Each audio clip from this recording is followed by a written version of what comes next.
I love it when I read something in the Bible, especially the Gospels, and then I think, wait a minute, that's not consistent with what I read over here.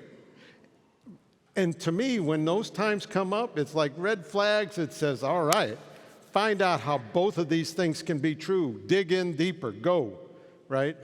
There's more to it than meets the eye. And this gospel did that to me, right? This gospel, where Jesus is saying, hey, not even the smallest particle of the law, right? Not going to break any of that away. Yet, there's other parts of the Bible where the Pharisees accused Jesus of breaking the law, right? Like when he healed people on a Sabbath, the Pharisees said, you're breaking the law, right? And then there was the time where Jesus and his disciples were going through the fields and they were eating grain. And they're saying, hey, you're breaking the law. So what is going on here? Is Jesus telling us in this gospel, hey, not even the smallest particle of the law is going to go away, yet his actions don't reflect that? Absolutely not. Absolutely not. You see what Jesus is doing, it's all about fulfilling the intent of the law, right? Or the spirit of the law. And all laws, practices, and all of that, they're all about God. Would you buy that? Yes. You're supposed to say yes. And God is love, right? So all of these are about love. And guess what? Love exists in relationships and only exists in relationships, right? And so what Jesus is saying is, hey, look, you got to take a breath here, and whatever you do needs to be done out of love. Which, another way of saying that is, out of willing the good of the other, because love has to flow from the lover to the loved and back, just like in the Trinity. That's what it's about. So we hear in today's gospel about, hey, thou shalt not kill. Okay, that's kind of easy to see, right? Because if I kill somebody, I don't have a relationship with that person anymore. How am I going to love them? Can't be done, right?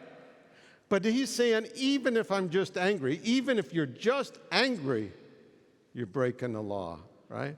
Now, how can that be? Well, it's simple. Again, if you just think about this, right? God is love, love is in a relationship. If I'm angry at someone or someone's angry at me, our relationship is damaged, am I right? Yeah. And if it's damaged, that's not the intent here, right? And certainly if you go to law over it and you go to judge and they rule for the other one, what's that going to do to the relationship? How's love going to flow there? Not, right? And then he talks about adultery, right? And it says, hey, I'm not going to commit adultery, right? Not going there. And Jesus says, yeah, more than that.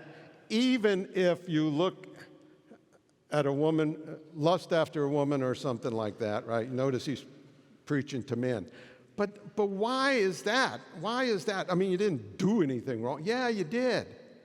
Because if I lust after someone, something, it doesn't matter. Where is my attention? Right here. But love is willing the good of the other. So my attention has to be out there, has to be to the other person. And when we look at someone with lust, we're treating them as an object. We're not treating them as a person where love flows back and forth. We're not trying to, it's all about me and my pleasure and my excitement. It is not about what that person needs. So let that go, right? And then he talks about divorce. And keep in mind this, right? In the time of Jesus, women were treated pretty much like possessions, right? And they had no say in anything. And so a man could just write a writ of divorce, which was the equivalent of taking your car registration, flipping it over, sign it, and say it's not mine anymore. Okay, pay attention to that, right? What's going on there, right? What's that doing to the relationship? Look, people have to be treated as equals. We are equal. And and if and women back then were, like I said, were treated as possessions. We cannot love, really get an experience of love, an experience of God with possessions, right? Because there's no back and forth there. So he's saying, take a breath.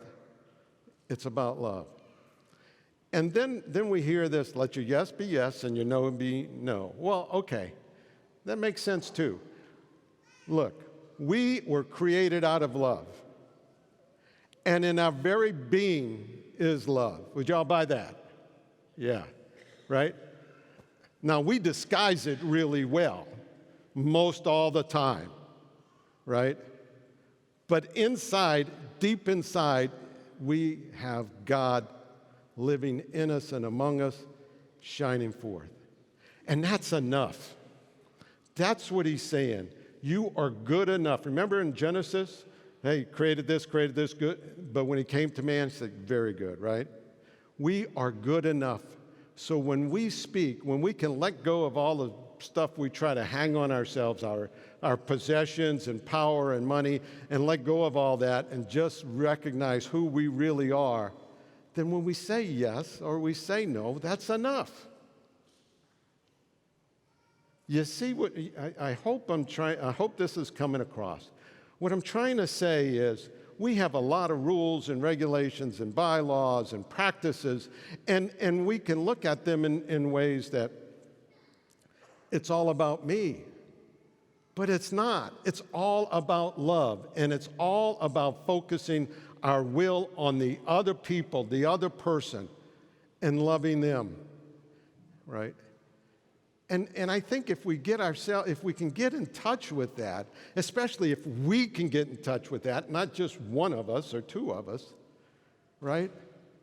Then I think what we hear in Paul's second reading was, what eye has not seen, what ear has not heard, what has ever entered into human heart is nothing. Well, that part is mine. Is nothing compared to what God has planned for those who love him. So I want you to remember this. If you don't remember anything else, remember this. The practices, the rules, the laws, or whatever, they are there. They're not there for control. They're not there to check the box so I can get to heaven. What they're there for is for us to practice love, to practice loving others and receiving love from others. That's the purpose of them. Anything else just takes an awful lot of good out of it. Amen?